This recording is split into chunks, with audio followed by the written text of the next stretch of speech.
Welcome, children. Today we are going to start with the new chapter, that is radioactivity. The very first topic that we are going to discuss is atomic structure.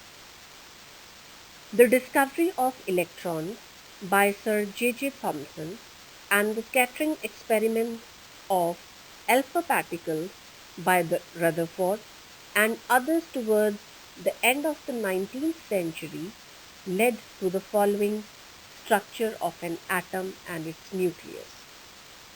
An atom consists of a positively charged particle named proton, a negatively charged particle named electron, and a neutral particle named neutron.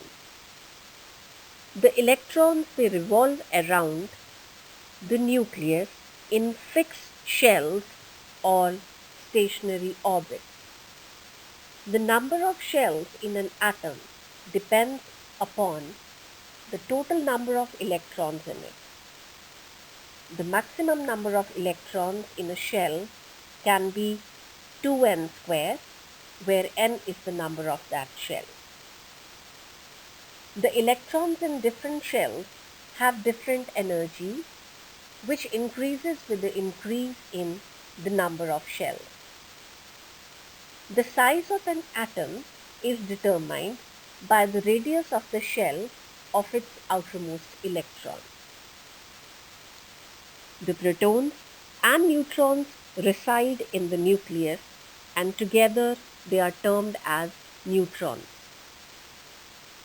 Structure of nucleus.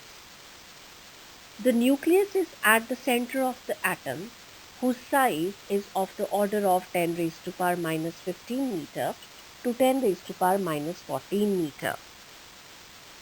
Nucleus consists of protons and neutrons.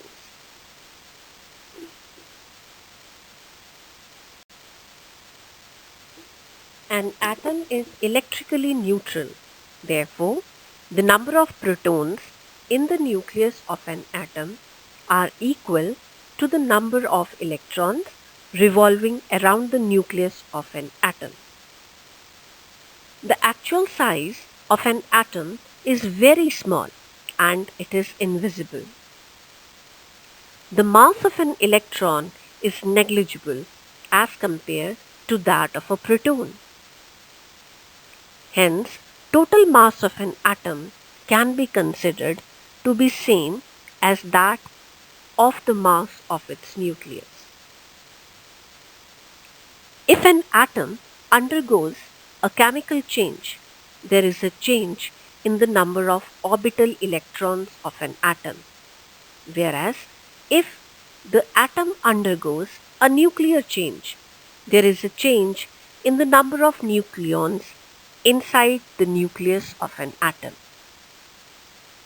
A nuclear change requires much higher energy of the order of few mega electron volt, which is nearly 10 raised to power 6 times as compared to the energy required for a chemical change, which is of the order of few electron volt only.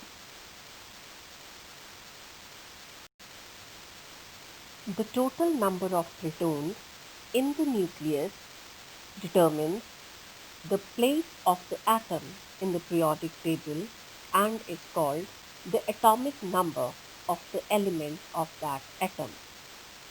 The atomic number of an element is denoted by the symbol Z.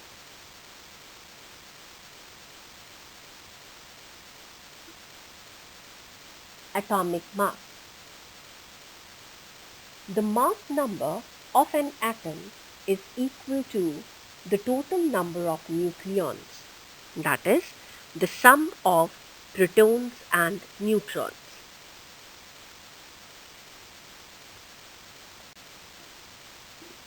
The atoms of the same element having same atomic number but different mass number are called isotopes. In nature, different isotopes of an element occur in different proportions.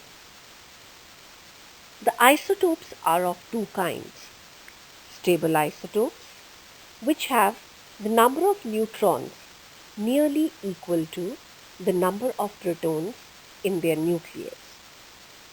And the second kind is unstable or radioactive isotopes, which have number of neutrons much more than the number of protons in their nucleus. They undergo radioactive decay and are of great medical and industrial use. The atoms of different elements which have the same mass number but different atomic number are called isobars. If the number of protons and neutrons get interchanged inside the nucleus, they are called mirror isobars. The atoms having different number of protons but same number of neutrons are called isotones. They have different number of electrons.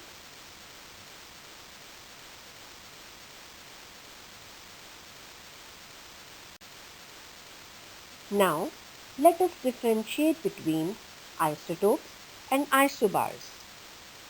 Isotopes are different atomic structures of the same element, whereas isobars are chemical elements having the same atomic mass. In isotopes, the atomic numbers are equal to each other, whereas the atomic number of isobars are different from each other.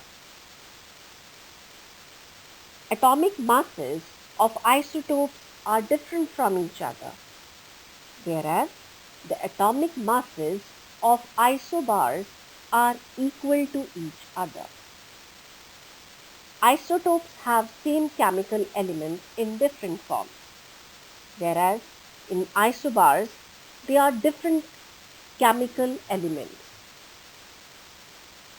Isotopes, they have physical properties different from each other, whereas isobars have physical properties very often similar to each other. So these are few points that differentiate isotopes and isobars from each other. In our next video, we will be talking about the concept of radioactivity. We need to wait till that video. Till then, take care, stay safe, bye bye, and God bless.